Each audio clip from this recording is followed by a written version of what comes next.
меня здесь подруга работала. Я в гости приехала к ней сюда в 2010 году. И так и осталась тут вот, работать с лошадьми. Давно хотела сама. Душа лежит, поговорка даже есть такая. Лучше заниматься тем делом, той работой, которая по душе.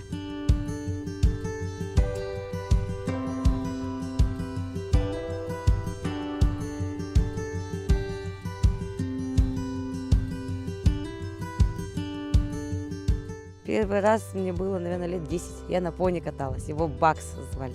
Маленький такой, черненький был. Так и вот полюбилась, так и осталась. Сначала увлечение, потом работа. Первый галоп как-то так, ну, ощутимо было так, как-то неестественно. То есть то, что ты сидишь и как бы едешь одновременно, и как будто и летишь, как-то вот так все смешанное, как бы и чувство и вроде и радости, и счастье вроде, еще как бы, ну, побаиваешься немножко. Очень такое приятное чувство. Ну, как говорят, лошадь человеку крылья.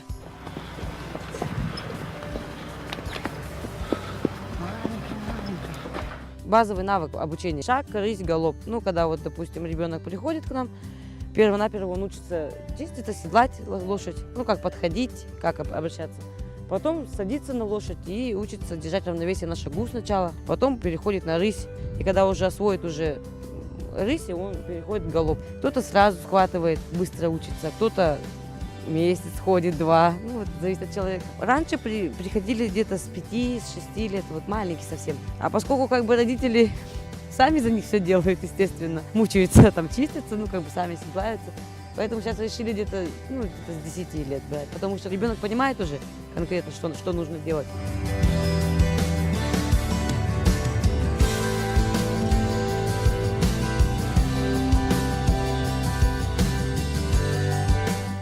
Каждая лошадь сама по себе индивидуум, ну, как и, в принципе, люди.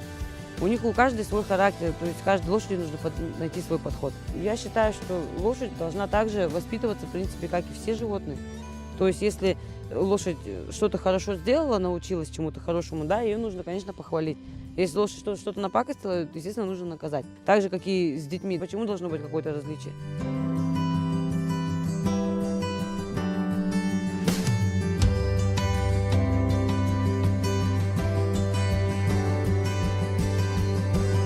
Лошадь должна обязательно утром получить воду, покушать сено. После этого где-то полчаса она должна просто постоять, отдохнуть. То есть, ну, чтобы все это переварилось. Она должна обязательно почиститься хорошенько. Если спину плохо почистишь лошади, останется сено, вот, да, маленький такой кусочек. Если поседлаешь лошадь на вот этот вот кусочек, потом будет травма спины и тяжело будет, потом лечить придется. Потом уже седлаются, собираются, идут либо на плац, либо идут в манеж. Тренировка проходит приблизительно час. Также после тренировки, когда лошадь приходит в конюшню, в дынник ставится, отдыхает там тоже где-то минут 30.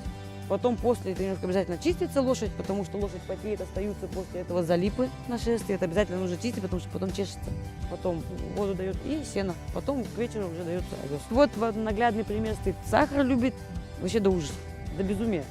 Ему хоть сколько дай сахара, он все съест. Сахар не да, любит очень сильно. Морковку, яблоки, сухарики.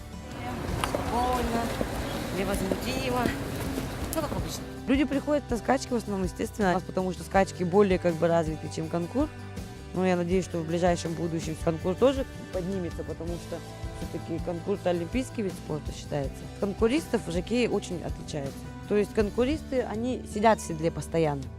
Они встают только когда лошадь идет на прыжок. А жокеи, они постоянно стоят на стременах. У них как бы и посадка другая немножко, и техника езды у них тоже другая. И с поводьями они работают тоже по-другому. Конный спорт любой травмоопасный, потому что работает с живым существом, а они такие в природе, они же шугливые, пугаются всего. И у них сразу срабатывает инстинкт самосохранения. Травмоопасно, если не соблюдать правилами.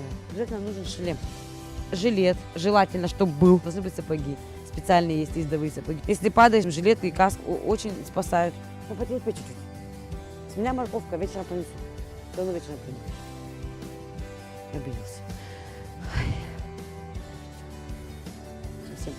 Это наш потенциальный чемпион по конкуру. То есть он уже неоднократно становился чемпионом по конкуру. Деткам он больше всех нравится, допустим. А он проверяет всегда.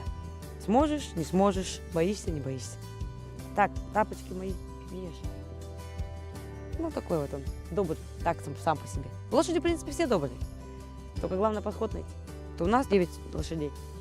Общаюсь, в принципе, со всеми. Особо любимчиков, ну, нету, кажется. Кажется, всех люблю одинаково. Все как дети, детки большие только. Только за что любить, не знаю. Ну, красивые, наверное, поэтому люблю.